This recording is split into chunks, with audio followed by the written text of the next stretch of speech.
Hello दोस्तों, Kaimur study channel पे आपका स्वागत है। तो पिछला वीडियो हमने हिंदी का देखा था। हिंदी पार्ट 1 पार्ट 2 यानी गद्य और पद्य दोनों बनाया गया है और ऑब्जेक्टिव क्वेश्चन दोबारा हमको बनाना पड़ा क्योंकि पहले क्लास ख़त्म हो चुका था। तो पुनः क्लास शुरू किया गया और फास्ट किया गया है। तो थोड़ा सा देखने में उसमें दिक्कत होगा और कहीं कहीं टेक्निकल इश्यू होने की वजह से आधा वीडियो का जो है साउंड गायब हो गया है। तो आप क्वेश्चन को पढ़ेंगे और ऑब्जेक्टिव जो ऑप्शन होगा उसको आप ध्यान से देखेंगे किस पे टिक किया जा रहा है। और इसके बाद अभी आप जिन छात्रों का मनोविज्ञान जो है इंटर में है सब्जेक्ट, उनके लिए ये ऑब्जेक्टिव है और पूरा चैप्टर वाइज आपको ये ऑब्जेक्टिव कराई जा रही है ताकि एग्जाम के पॉइंट ऑफ व्यू से आपके एग्जाम में काफ़ी मदद मिलेगा। तो इस चैनल को सब्सक्राइब लाइक शेयर ज़रूर कर लें क्योंकि यह चैनल बहुत ही इम्पोर्टेंट चैनल है। आगे चलकर आपको बहुत सारी चीज़ें सीखने के लिए मिलेगा। तो चलिए हम लोग बढ़ते हैं बिना देरी किए हुए क्योंकि एग्ज़ाम अब बहुत नज़दीक है।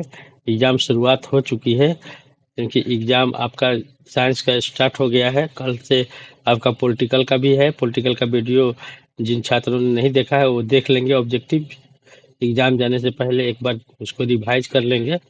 तो आगे हम लोग बढ़ते हैं मनोविज्ञान चैप्टर में। मनोविज्ञान गुणों में विभिन्नता यूनिट 1। किसने वृद्धि को क्वेश्चन नंबर है 1। क्वेश्चन नंबर 1 को चलते हैं हम लोग देखते हैं। किसने करा किसने वृद्धि को यानी किसने बुद्धि को व्यक्ति की सार्वभौमिक क्षमता के रूप में परिभाषित किया। सार्वभौमिक क्षमता के रूप में बुद्धि को परिभाषित करने वाले व्यक्ति का नाम है बेसलर। नेक्स्ट क्वेश्चन है किसने बुद्धि का त्रिस्तरीय यहाँ पे त्रिस्तरीय होगा सिद्धांत प्रतिपादन किया था। स्टर्नबर्ग। बुद्धि के द्विकारक सिद्धांत का प्रतिपादन किसने किया था। Charles Spearman. बोलिए जी, बोलते जाइए। निम्नलिखित में से कौन सृजनात्मक चिंतन की अवस्था नहीं है। इसमें अवस्था नहीं है, कौन सी नहीं होगी। धारण। मानसिक उम्र के संप्रदाय को किसने सर्वप्रथम प्रस्तुत किया था। किसने किया था, बिनेट ने किया था। निम्नलिखित बुद्धि परीक्षणों में से कौन सा अशाब्दिक बुद्धि परीक्षा है। Stanford beneath test. ऑप्शन में क्या होगा, स्टैनफोर्ड बिनेट टेस्ट। बुद्धि के किनके सिद्धांत को एक कारकीय सिद्धांत कहा जाता है। एक कारकीय सिद्धांत बिनेट द्वारा प्रतिपादित किया गया था। नए और मूल्यवान विचारों को देने की क्षमता को कहा जाता है, क्या कहा जाता है, सृजनशीलता। अल्फ्रेड बिने किस क्षेत्र में योगदान के लिए माने जाते हैं। अल्फ्रेड बिने बुद्धि के क्षेत्र में माने जाते हैं यानी बुद्धि का जो है सिद्धांत इनका है। मानसिक उम्र मापन है। मानसिक उम्र जो है उम्र व्यक्ति के किस तरह से मापी जाती है, बुद्धि के निरपेक्ष स्तर से। नेक्स्ट क्वेश्चन है निम्नलिखित में कौन आनुवंशिकता तथा पर्यावरणीय जटिल अंतःक्रिया का परिणाम होता है। आनुवंशिकता पारिवारिक होता है, पर्यावरण जो आसपास के एरिया होता है, दोनों का अंतःक्रिया का परिणाम है। क्या होता है, जो बच्चे आसपास के अगल बगल में जो चीज़ देखते हैं उससे सीखते हैं। और आनुवंशिकता जो होते हैं, कुछ बच्चे जो होते हैं ओवर इंटेलिजेंट होते हैं, गॉड गिफ्ट जिनको कहा जाता है, उनके माता पिता की जो आनुवंशिकता होती है उसके अकॉर्डिंग उनका वृद्धि होता है और उसी के हिसाब से उसका बुद्धि भी डेवलप करता है। तो इसका आंसर होगा बुद्धि। व्यक्तित्व भिन्नता का अर्थ होता है, व्यक्तित्व भिन्नता का मतलब होता है अलग अलग व्यक्तियों में पाया। व्यक्तियों की विशेषता में अंतर होते हैं, व्यक्तियों के व्यवहार में पैटर्न दोनों होंगे क्योंकि व्यक्ति अलग अलग तरीके से पाए जाते हैं और हर प्रत्येक व्यक्ति अलग अलग चिंतन करते हैं और अलग अलग उनकी बुद्धि पाई जाती है। बुद्धि को अमूर्त चिंतन की योग्यता के रूप में किसने परिभाषित किया था। इनका आंसर होगा टर्मन। बुद्धि के विषय पर शोध कार्य करने वाले पहले वैज्ञानिक कौन थे। शोध कार्य करने वाले वैज्ञानिक का नाम है बीने। बुद्धि कितने प्रकार हैं, बुद्धि के 4 प्रकार हैं। मनोविज्ञान में किस व्यक्ति ने व्यक्तिगत विभिन्नता के संप्रत्यय को सबसे पहले प्रकाश में लाया था, गॉल्टन ने। किसने सामाजिक बुद्धि के विचार को प्रस्तुत किया था, थॉर्नडाइक। थॉर्नडाइक ने सामाजिक बुद्धि के विचार को प्रस्तुत किया था। मनोविज्ञान में सर्वप्रथम बुद्धि परिषद की शुरुआत किसने किया था। मनोविज्ञान में सर्वप्रथम बुद्धि परिषद का शुरुआत बीने ने किया था। बुद्धि एक कारकीय सिद्धांत किसने दिया था। एक कारकीय सिद्धांत बुद्धि देखा। बी ने कहा है स्पीयरमैन के अनुसार बुद्धि कितने कारकों से संचालित है? 2 कारकों से संचालित है। बुद्धि लब्धि के संप्रत्यय का प्रतिपादन किसने किया? विलियम स्टर्न ने। एक औसत व्यक्ति की बुद्धि लब्धि का प्रसार क्या है? 90 से 110 तक एक औसत व्यक्ति का है। निम्नलिखित में से संस्कृतिबद्ध बुद्धि परीक्षण है? साइमन बी ने साइमन परीक्षण। थांडाई के अनुसार बुद्धि के किसी प्रकार है? कितने प्रकार हैं?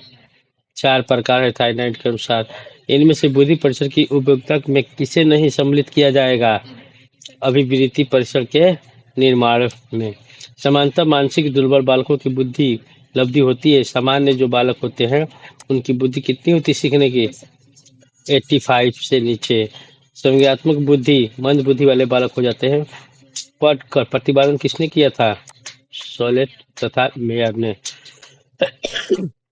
थर्स्टन थर्स्टन के अनुसार बुद्धि में कितने प्राथमिक मानसिक योग्यताएं उपस्थित है? 7। नेक्स्ट, जिन व्यक्तियों की बुद्धि लब्धि 90 से 10 के बीच में होती है बच्चे कैसे होते हैं? सामान्य होते हैं। प्रतिभाशाली क्या होंगे? उससे ऊपर हो जाएंगे, 100 से ऊपर हो जाएंगे। संज्ञानात्मक बुद्धि आईक्यू के तत्वों में निम्नलिखित में से किसे नहीं देखा जा सकता है? दूसरों की धमकी देना। नेक्स्ट, जिन व्यक्ति की बुद्धि लब्धि 80 से 89 के बीच उन्हें क्या कहते हैं? मूड व्यक्ति, यानी मूड बुद्धि वाले, मंद बुद्धि वाले। प्राथमिक मानसिक योग्यता का सिद्धांत किसने प्रस्तुत किया था? थ्रस्टन ने। किस वर्ष बुद्धि का पास मॉडल प्रस्तुत किया गया था? 1994 में। गार्डन ने अभी तक कुल कितने प्रकार की बुद्धि का पहचान किया? 8। बहुबुद्धि का सिद्धांत का प्रतिपादन किसने दिया था? गार्डन ने। गिलफोर्ड की बुद्धि मॉडल में बौद्धिक क्षमताओं की श्रेणी कितनी है? 180। परीक्षण जिसमें एक समय में एक ही व्यक्ति का बुद्धि मापा जा सकता है वो क्या होता है? व्यक्तिगत परीक्षण। एक समय में एक ही व्यक्ति का बुद्धि मापन होता है। बुद्धि के संरचना मॉडल किसने दिया था? गिलफोर्ड ने। निम्नलिखित में कौन सी बुद्धि परीक्षण नहीं है? TAT। बुद्धि का अधिकारक सिद्धांत कब प्रस्तावित हुआ था? 1932 में। एक प्रतिभाशाली बालक बुद्धि की लब्धि कितनी होती है? इसमें से कोई नहीं प्रतिभाशाली, बहुत काफी प्रतिभाशाली हो जाएंगे। किसने संज्ञानात्मक मूल्यांकन प्रणाली विकसित किया था? JP दास एवं नागलेरी ने। इसमें से आपको 110 से 125 वाला जो होता है वो भी हो जाएगा, प्रतिभाशाली बालक में आते हैं। लेकिन इसमें से यहाँ पे इनमें से कोई नहीं आंसर होगा, तो आप इनमें से कोई नहीं आंसर मारिएगा क्योंकि सही सटीक नहीं दिया है इसमें। आगमनात्मक तर्कना को किसने बुद्धि का एक तरफ माना, कारक माना? थर्स्टन ने। स्टर्नबर्ग द्वारा प्रतिपादित बुद्धि के सिद्धांत को किस तरह का सिद्धांत कहा जाता है? सूचना संसाधन सिद्धांत। गार्डन के अनुसार निम्नलिखित में किसे बुद्धि का एक श्रेणी नहीं माना जाता है? जी कारक को। व्यक्ति की किसी विशेष क्षेत्र की विशेषता योग्यता कहलाती है, क्या कहलाती है? अधिक्षमता। बुद्धि सीखने की योग्यता किसने कहा था? बकिंघम। बुद्धि लब्धि है क्या है? व्यक्ति के मानसिक आयु और वास्तविक आयु का अनुपात, यानी व्यक्ति की मानसिक आयु वास्तविक आयु बाई मानसिक आयु इंटू 100, ये होता है आपको निकालने का बुद्धि की लब्धि। किसने कहा कि अमृत चिंतन की योग्यता बुद्धि है? अमृत चिंतन की योग्यता टर्मन द्वारा कहा गया था कि बुद्धि है। भारत में डॉक्टर SM मोहसिन ने बुद्धि परीक्षण का निर्माण कब किया था? इनमें से कोई नहीं। कब किया था? इनमें से कोई नहीं, क्योंकि 1925 1932 नहीं है इसमें ऑप्शन, तो इसमें से कोई नहीं। बुद्धि के संबंध में कौन सा कथन सही है? उपयोग सभी, क्योंकि बुद्धि जो संज्ञानात्मक एकता है, संज्ञानात्मक एकता है, प्राकृतिक एकता है, क्योंकि आनुवांशिकता भी होता है और पर्यावरण से भी हम लोग सीखते हैं, इसलिए इनमें से सभी होगा। निम्नलिखित में से कौन से सबसे अधिक विश्वसनीय परीक्षण है? बुद्धि परीक्षण। निम्नलिखित किसे मनोवैज्ञानिक विशेषता में सम्मिलित नहीं किया गया है? प्रेक्षण को मनोवैज्ञानिक में सम्मिलित नहीं किया गया है। मनोविज्ञान में मूल्यांकन विधि के एक यंत्र नहीं है, कौन सा नहीं है? मानसिकता। बुद्धि तथा सृजनता के बीच कैसा संबंध है? धनात्मक संबंध है। नेक्थर्सन के अनुसार बुद्धि में कितने कितने प्राथमिक मानसिक योग्यताएं उपस्थित है? 5। मानसिक दुर्बल बालक की उच्चतम बुद्धि की उपलब्धि कितनी होती है? 80 IQ। मानसिक उम्र मापन क्या है? बुद्धि के निरीक्षक का स्तर। साइमन प्रतिनिधित्व परीक्षण को विकसित किया गया किस वर्ष में? 1905 में। किसने सर्वप्रथम व्यक्तिगत भिन्नता को मापा था? बीने ने। नेक्स्ट यूनिट है आपका आत्म एवं व्यक्तित्व। अब आत्म मतलब आत्मा और व्यक्तित्व मतलब व्यक्ति के बारे में। तो इसके बारे में हम लोग समझते हैं। व्यक्ति का कारक विश्लेषण सिद्धांत का प्रतिपादन कैटेल ने किया था। क्या होगा आंसर? कैटेल। किसने बुद्धि को पूर्ण रूप से कार्यशील व्यक्ति माना था? कॉल रोजर्स ने। किस अवस्था में ज्ञान इंद्रियों का फोकस होता है? लिंग प्रधान अवस्था। निम्न में कौन सी आत्मनियंत्रण की प्रविधि है? आत्म सम्मान। एम पी MMPI आविष्कार किसने विकसित किया था? हाथवे एट मैकइलवे ने। संज्ञानात्मक अहम किससे संबंधित है? उपयोग सभी। संप्रत्यय आत्म संप्रत्यय से, आत्मरक्षा से, आत्मसम्मान से भी। जब व्यक्ति अपने अहम को किसी कष्ट कर इच्छा के ठीक विपरीत इच्छा की प्रेरणा के विकसित कर उससे उत्पन्न चिंता से अपने आप को बचाता है, उसे क्या कहते हैं? प्रतिक्रिया निर्माण। व्यक्ति की नैतिक शाखा मानी जाती है क्या? पराहम। टाइप ए प्रकार के व्यक्ति में इनमें से कौन सी विशेषता पाई जाती है? इनमें से सभी। प्रतियोगिता, आक्रामकता, विसर्बी। सामूहिक अचेतन का संप्रत्यय प्रतिपादन किसने किया था? युग ने। जीवन मूल प्रवृत्ति संप्रत्यय का प्रतिपादन कौन है? फ्रायड। व्यक्तित्व विकास का सही क्रम है इदम अहम प्राहम। 16 PF पर्सनालिटी का निर्माण किसने किया था? कैटेल ने। कथनात्मक आत्मबोध परीक्षण जिसे TAT के निर्माता कौन है? और मार्गन। नेक्स्ट क्वेश्चन है निम्नलिखित में कौन युग्म के व्यक्ति प्रकार के अंतर्गत नहीं आते हैं? एडोमार्फी। फ्राइडे के अनुसार मन का सकारात्मक मॉडल क्या है? अर्ध चेतन। जीवन मूल प्रवृत्ति संपत्ति के प्रतिपादन कौन है? फ्राइडे। किसने आदर्श सकारात्मक आदर का संपत्ति दिया? रोजर्स। टाइप डी व्यक्तित्व का प्रतिपादन किसने किया था? डोल टेनोलेट ने। मनोदैहिक शील गुणों के अगत्यात्मक संगठन के रूप में व्यक्तित्व को किसने परिभाषित किया था? आल पोर्ट ने। व्यक्ति के संदर्भ में निम्नलिखित में से कौन सा कथन सही नहीं है? शुद्धल वर्गीकरण शारीरिक को मानसिक शील गुणों पर आधारित है, ये गलत है। मानसिक ईगो पे है।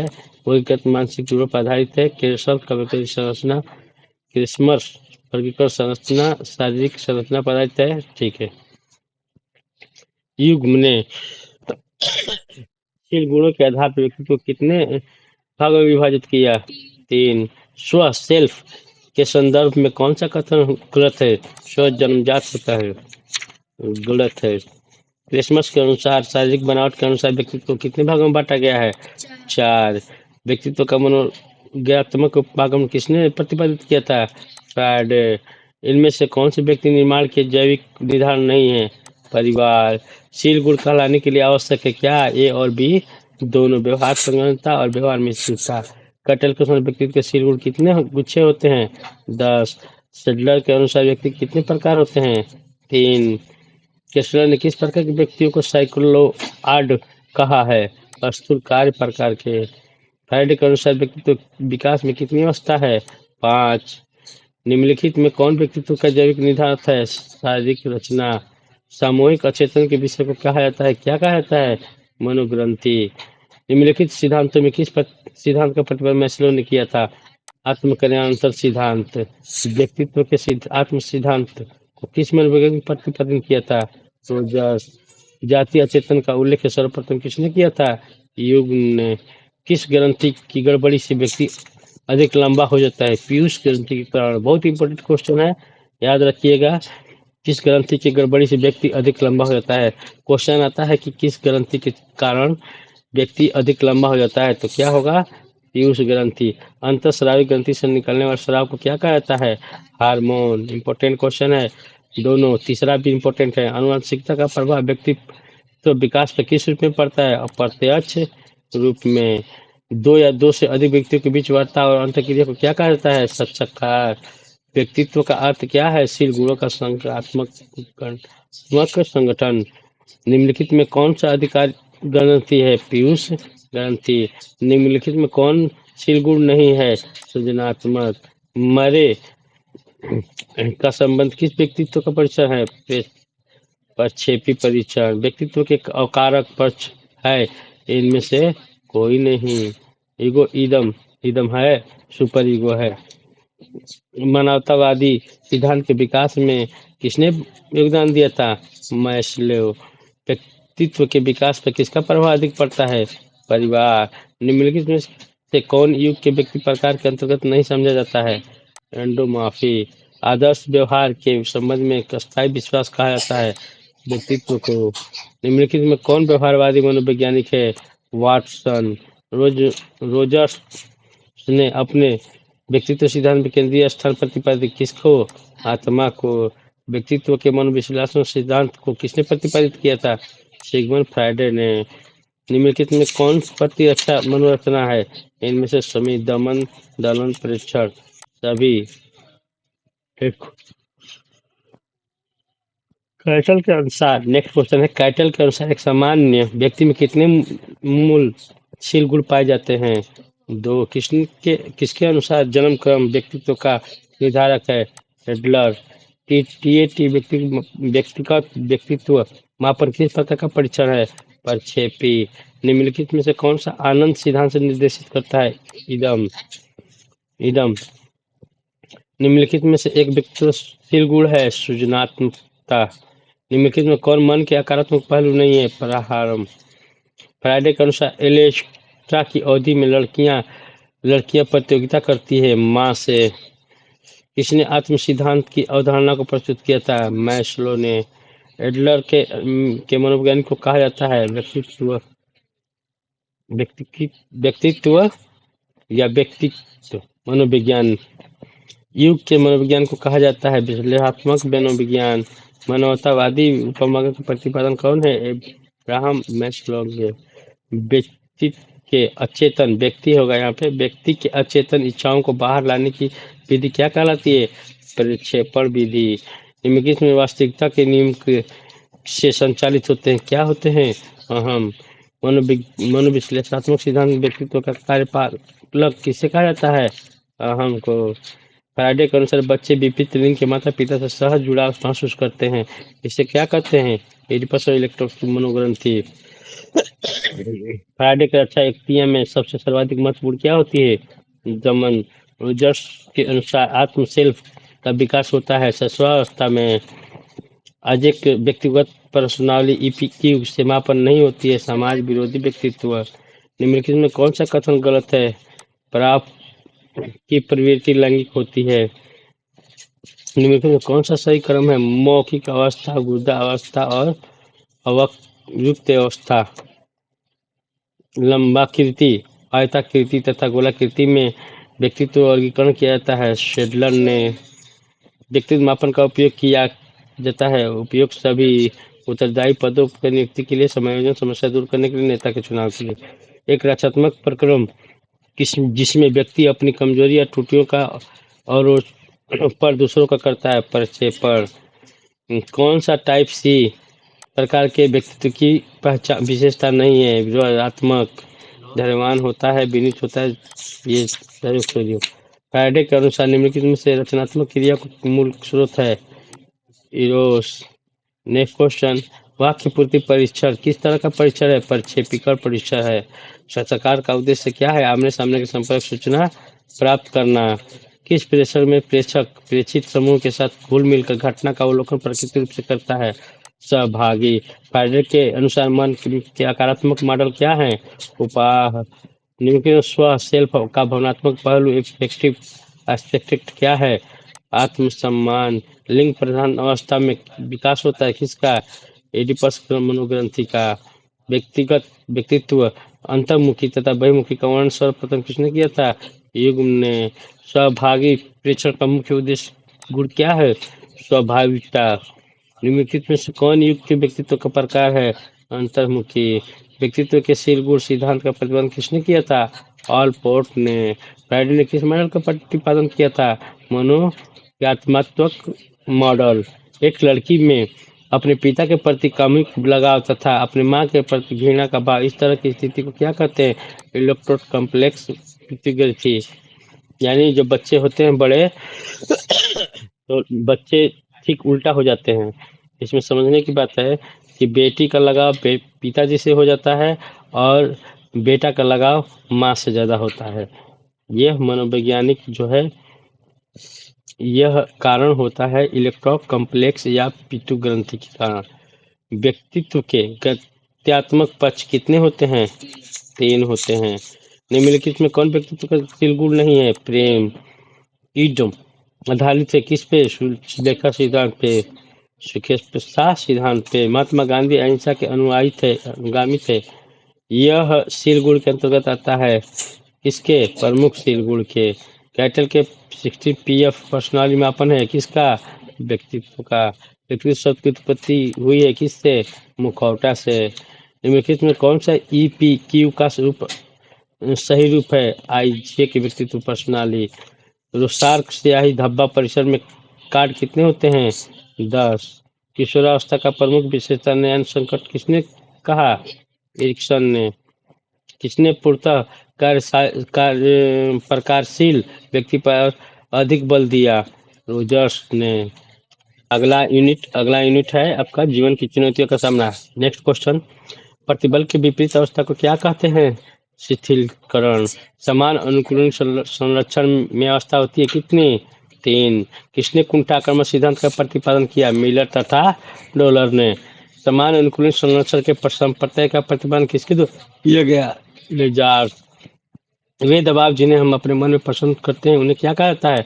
मनोवैज्ञानिक दबाव। क्रमबद्ध असंनिधिकरण का प्रतिपादन किसने किया था? साल्टर और वेल्के ने। जब व्यक्ति अपने आवश्यकता की तुष्टि के लिए बाह्य कारकों के साथ उचित समन्वय स्थापित करता है उसे क्या कहते हैं? समायोजन। विचारों, प्रेरणाओं, आवश्यकताओं, उद्देश्य के परस्पर विरोध के फलस्वरूप पैदा हुई तनाव का प्रकार कहलाती है, क्या कहलाती है? द्वंद्व। तनाव के धनात्मक पहलू क्या है? स्ट्रेस। अंग्रेजी के शब्द स्ट्रेस की उत्पत्ति किस भाषा से हुई है? लैटिन भाषा से। समान अनुकूल संरक्षण की किस अवस्था में बीमार हो जाते हैं? परिशांति। निम्न में कौन सामान्य अनुकूल संरक्षण के चरण हैं? प्रतिरोध। बाह्य प्रतिबलों के प्रति की गई प्रतिक्रिया क्या कहलाती है? खिंचाव, स्ट्रेंथ। जब प्रतिबल की उत्पत्ति सकारात्मक घटनाओं से होती है तो उसे क्या कहा जाता है? स्ट्रेस। जब नकारात्मक घटनाओं से प्रतिबल की उत्पत्ति होती है तो उसे क्या कहता है? डिस्ट्रेस।